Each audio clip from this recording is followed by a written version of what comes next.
Capital Federal y Gran Buenos Aires el viernes nubosidad variable, algunos chaparrones y tormentas, mejorando hacia la noche con descenso de la temperatura, la mínima 16, la máxima 23. El sábado, bueno y fresco. Las grandes ciudades fueron y siguen siendo los motores más importantes de la economía, de la industria y del desarrollo.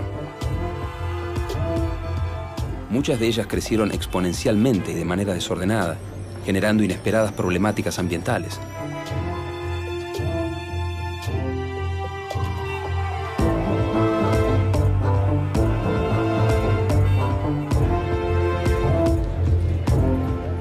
¿Qué se puede hacer para que la vida de una ciudad no atente contra el ambiente? ¿Cómo hacerlas sustentables?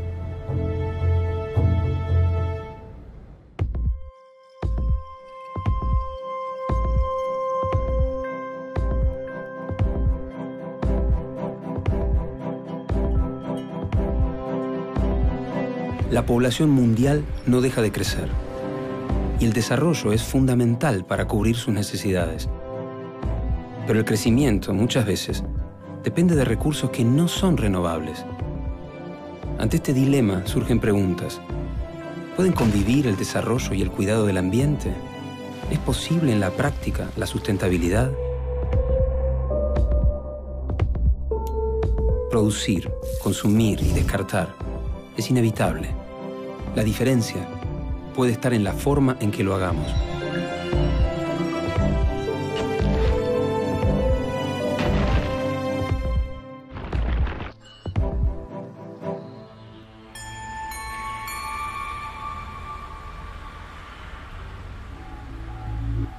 Hay muchas definiciones de sustentabilidad, pero la más frecuentemente aceptada es la que habla de encontrar la manera de satisfacer las necesidades de la generación presente sin afectar las posibilidades de las generaciones futuras de satisfacer las suyas.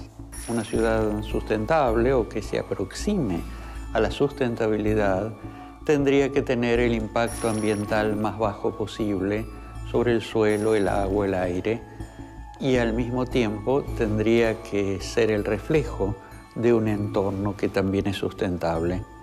Por supuesto, estamos hablando no solo del medio natural. Una ciudad sustentable tendría que tener una base de equidad social.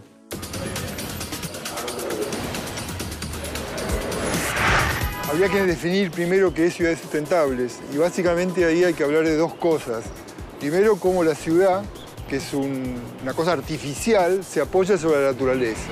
Esa naturaleza tiene que atender todas las demandas que esa artificialidad ofrece a otra definición de sustentabilidad, que es la sustentabilidad social. Es decir, en esa artificialidad hay sociedad.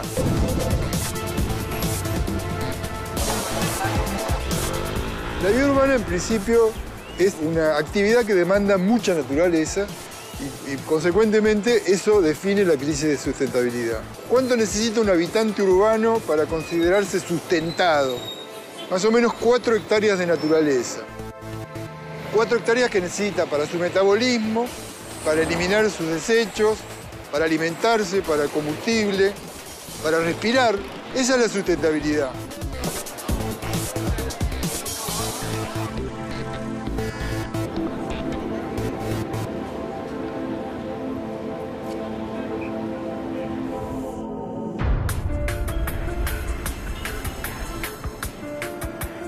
La población mundial aumenta y las ciudades también, en cantidad y en tamaño. Así algunas se van haciendo enormes y se expanden hacia todas direcciones, casi siempre sin tener en cuenta la sustentabilidad. Existen, de hecho, ciudades tan extensas y con tantos habitantes que ya han dejado de ser ciudades. Se las conoce como megaciudades. Una megaciudad es, por supuesto, una ciudad grande. Los urbanistas suelen darle un corte arbitrario en los 10 millones de habitantes, pero a nosotros nos interesa mucho más lo cualitativo. Tal vez una manera de definir una megaciudad sea una ciudad suficientemente grande como para que la sociedad a la que pertenece no la pueda gestionar. En ese sentido, Ciudad de México es claramente una megaciudad. pero tal vez Puerto Príncipe, la capital de Haití, también lo sea si los haitianos no pueden solucionar los problemas ambientales y sociales que tenemos en esa ciudad.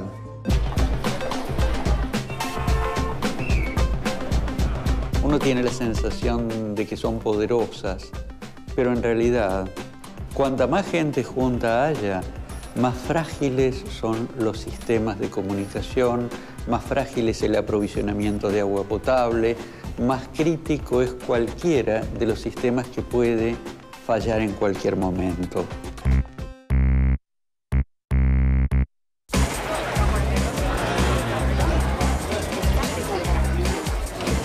Cuando se habla de sustentabilidad urbana, los tres problemas principales son la basura, la energía y el transporte.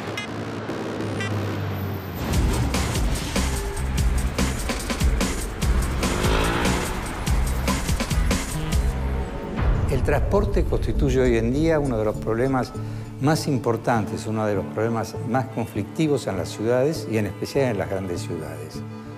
Es responsable de, en alto grado, la contaminación atmosférica, la contaminación sonora, por supuesto la accidentología vial y la intrusión del espacio público impidiendo el desarrollo de otras actividades.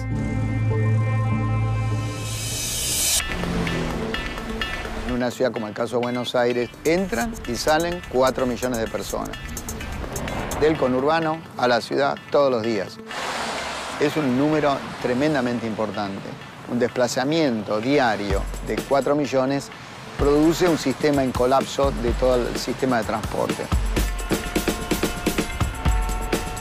De todas maneras, quizás el problema principal es el tiempo de traslado entre los puntos que se mueve la gente, de su casa a su trabajo, la ida y la vuelta, y también los puntos de transferencia, es decir, los lugares donde se pueda dejar el vehículo privado y tomar transporte público.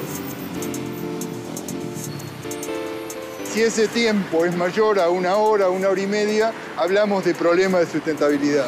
Buenos Aires no es la peor de las metrópolis latinoamericanas, pero es una de las que padecen esta dificultad, este problema, y si no hay medidas va a ser creciente.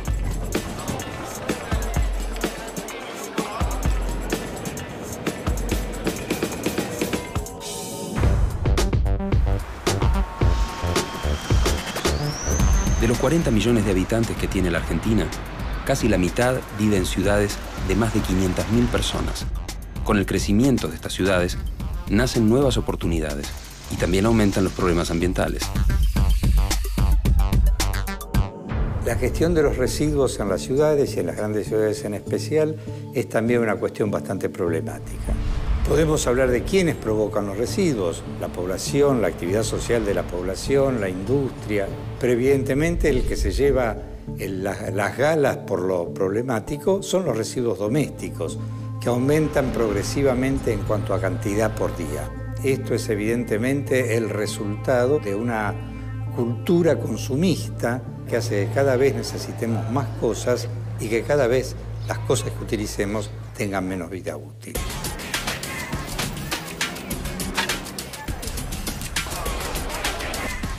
El mundo ya no sabe dónde meter la basura. Es un problema general. Buenos Aires, sin ir más lejos, lo percibe cotidianamente con la discusión acerca de qué hacer con el SEAMSE, qué hacer con la evolución y el tratamiento de esta especie de subproducto de la vida urbana que afecta a la sustentabilidad. Y la cuestión es, de alguna manera, qué hacer de aquí en adelante con los residuos.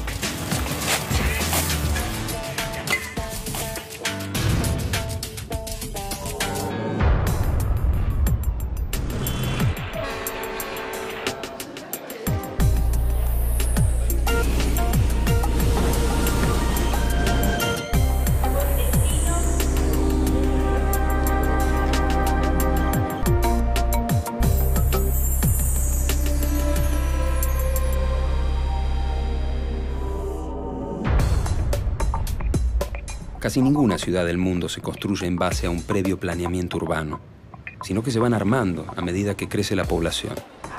Esto genera consecuencias negativas que después son muy difíciles de solucionar.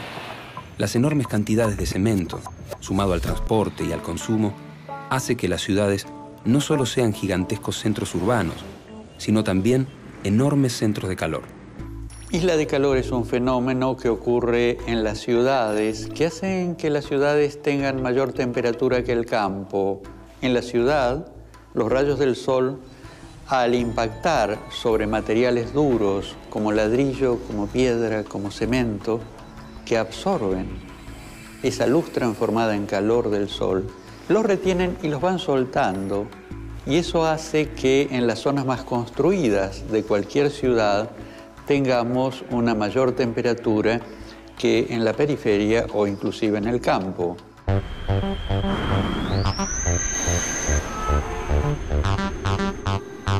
En las zonas en las cuales tenemos espacios verdes o en las que tenemos arbolado urbano, hay una disminución de la temperatura. En materia de verde urbano, las grandes ciudades tienen como desafío el incrementar la cantidad de metros cuadrados de espacios verdes por habitante. Los espacios verdes son importantes como puntos de encuentro y sociabilización, pero además desde lo ambiental nos aportan oxígeno, nos ayudan a captar gases de efecto invernadero y por lo tanto mitigar el cambio climático, nos aportan sombra y nos dan cobijo a una diversidad de insectos y de aves.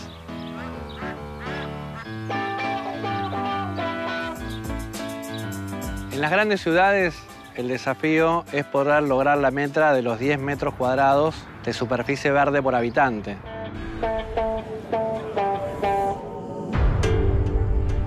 Las grandes ciudades suelen ser puntos neurálgicos de los países. Por eso resulta casi imposible cambiar su fisonomía. Sin embargo, lo más difícil es que estas ciudades puedan coexistir en armonía con el ambiente. ¿Existen casos de ciudades sustentables en el mundo? Hay experiencias valorables, interesantes. Curitiba es una ciudad que tiene un famoso marketing ambiental, es una ciudad ejemplar en cierto sentido. Tiene un programa que se llama el Lillo, que no es lillo, basura, que no es basura, que reduce mucho el nivel de la basura, que hace un uso cooperativo de los recicladores de basura, por tanto genera empleo. En fin, hay una serie de acciones que hacen que se convierta en una especie de solución bastante ejemplar.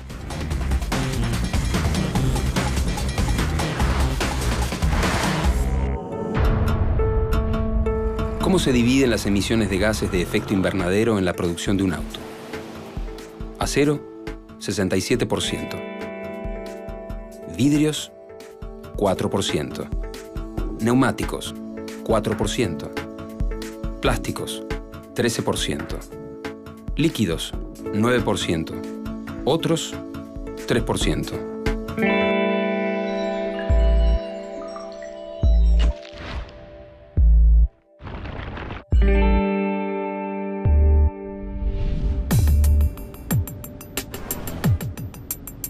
Poder lograr que las ciudades crezcan de manera sustentable es una tarea del Estado y el trabajo mancomunado con las empresas y la sociedad civil. La pregunta es, ¿qué hace falta para lograrlo? Una ciudad, por definición, no puede ser sustentable en sí misma. Toda ciudad consume recursos que no produce, evidentemente, empezando por los recursos alimenticios, y produce desechos que no tiene capacidad de procesar en su mismo ámbito. O sea que no tenemos que reclamar ciudades sustentables, sino ciudades lo más sustentables posibles.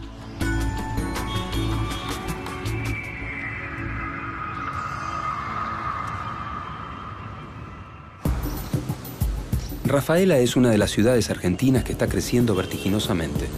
Sin embargo, en este caso, el municipio y los vecinos parecen estar encontrando el camino del equilibrio entre ese crecimiento y el cuidado del ambiente. El 5 de junio del 2010, una iniciativa del municipio de Rafaela, el Centro Comercial Industrial de Rafaela y la Agencia de Innovación y Desarrollo crean el programa Rafaela Más Sustentable. Es un programa que tiene como propósito el desarrollo de nuevas actividades socioeconómicas vinculadas a restablecer o mejorar la calidad ambiental de la ciudad.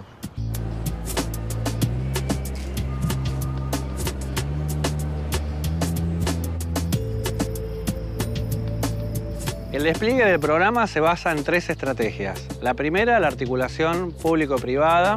La segunda tiene que ver con convertir la ciudad en una ciudad educadora en materia ambiental. Y la tercera tiene que ver con el modelo de gestión para ejecutar estas políticas, crear una estructura transversal a todo el entramado institucional que tiene la ciudad.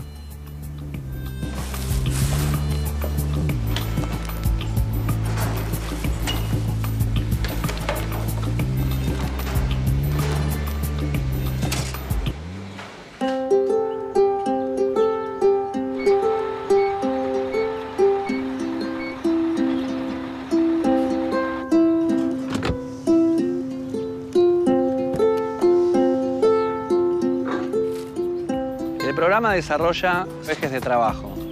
El primero tiene que ver con la mejora del sistema de gestión integral de residuos sólidos urbanos. Ahí nos hemos planteado, primero, fortalecer toda la política de separación en origen, incorporando una nueva clasificación de residuos que tiene en cuenta los recuperables y los residuos no reciclables e incorpora como nuevo la segregación en origen de los residuos especiales. Para eso se estableció nueva infraestructura, el punto verde móvil y la estación de residuos clasificados para que los vecinos puedan acercar este tipo de residuos a estos lugares. Rafaela no es la excepción a la realidad mundial. Las energías fósiles se están agotando y es necesario empezar a diversificar la matriz energética. Una de las energías que estamos fomentando es la solar térmica, que es la utilización de colectores solares térmicos en las viviendas. La idea es que con la energía del sol podamos calentar agua de uso sanitario y de esa manera ahorrar en el consumo de electricidad o de gas.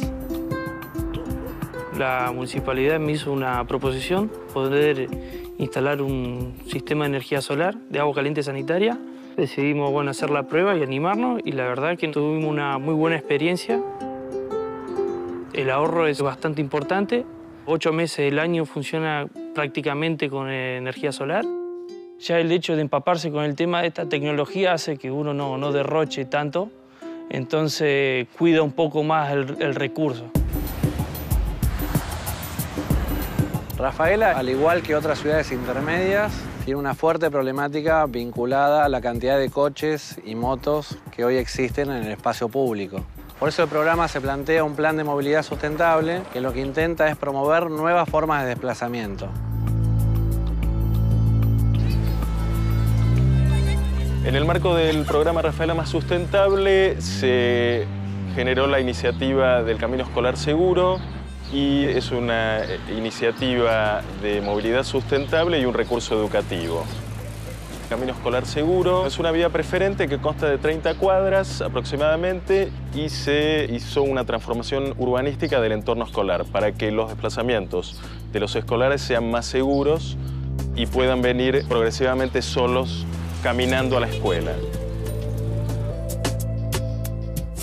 Rafaela Más Sustentable es un desafío de largo plazo, pero la obtención del éxito va a depender mucho de la capacidad que tenga la ciudad para seguir generando acciones para cuidar nuestro ambiente y mejorar la calidad de vida.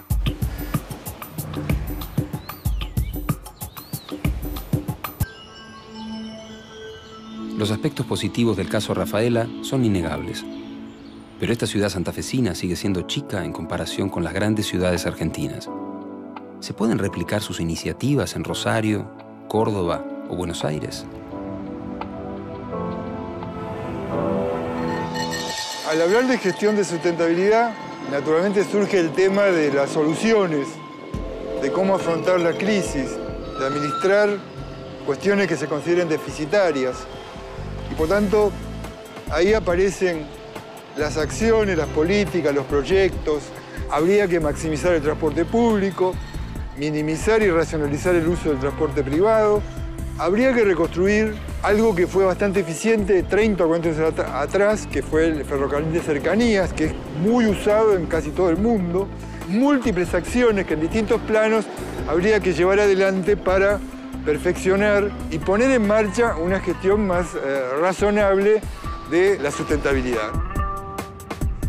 Es muy caro sostener mejoras, hay que conseguir los canales de inversión y en muchos casos también las medidas de mejoramiento de la sustentabilidad pasan por la actividad individual, el comportamiento comunitario, digamos, la contribución a cuestiones que moderen el consumo exagerado de energía, de agua, de producción de residuos, etc.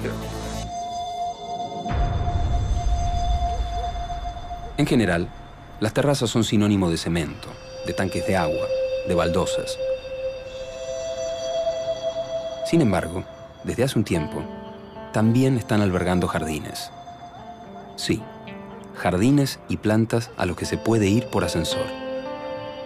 ¿Pueden las terrazas verdes contrarrestar la falta de espacios verdes en las ciudades? El proyecto de Terrazas Verdes surge a partir de un proyecto de investigación de un concurso que ganamos para mejorar la calidad ambiental de la ciudad. Uno trepa a un techo, una terraza, mira y se encuentra por un entorno absolutamente gris, monótono, y a partir de eso empezamos a pensar cómo transformar ese desierto en un lugar donde tengamos interacciones inteligentes con el ambiente y hacer una propuesta que fuera extensiva a todo el casco de la ciudad. Nuestro sistema consiste en una bandeja y al interior de la bandeja colocamos un fieltro antirraíz. Se la rellena con un material inorgánico y en la parte superior se coloca compost o algún otro nutriente de bajo impacto ambiental. La especie que usamos es sedum, que es la especie que se utiliza generalmente en este tipo de instalaciones a nivel mundial. Son plantas que, por provenir de climas desérticos o semidesérticos, conviven con altas radiaciones durante el día, que es la que sufriría una planta en un techo, y durante el ciclo nocturno sobreviven muy bien con muy bajas temperaturas.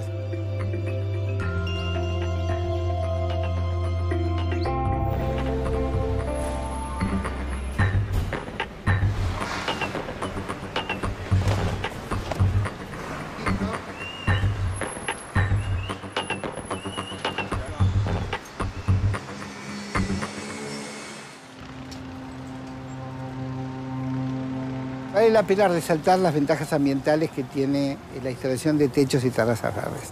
Es un paliativo y es un instrumento interesante tanto para el inmueble como para la ciudad. La mejora está directamente ligada con el aumento de la superficie verde.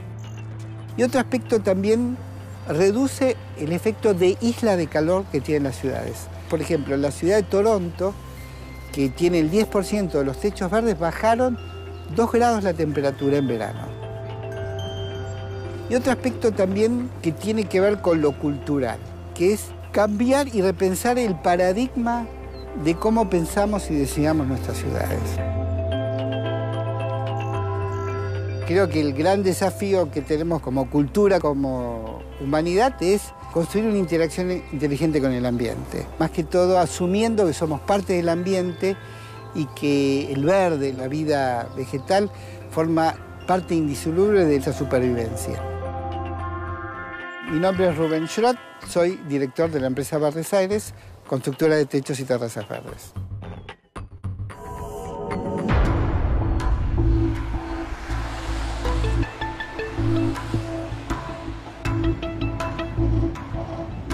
La gestión de sustentabilidad es una cuestión sustancial en el futuro. Los próximos 20, 30 años van a ser críticos. Es un mundo finito. Tenemos tanto recurso, tanta superficie, tanta posibilidad de uso de energías convencionales. Entonces hay que acomodarse a eso y eliminar una tendencia hacia un consumo que puede llegar cada vez a metas de mayor insustentabilidad.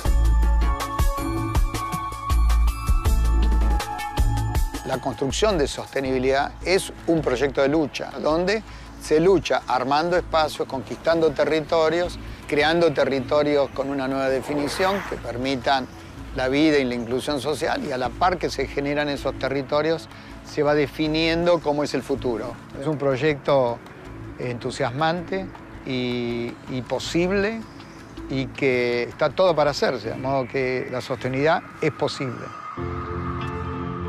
En los próximos años las ciudades seguirán creciendo. Se construirán más casas, se necesitarán más medios de transporte y más infraestructura en general. Esto no es algo negativo en sí mismo. La cuestión radica en cómo es planeado ese crecimiento. El lugar donde vivimos lo construimos entre todos, con leyes y marcos legales sólidos, acompañados de conductas responsables, individuales y colectivas. Tal vez sea posible que el avance de las ciudades y el ambiente puedan coexistir armónicamente.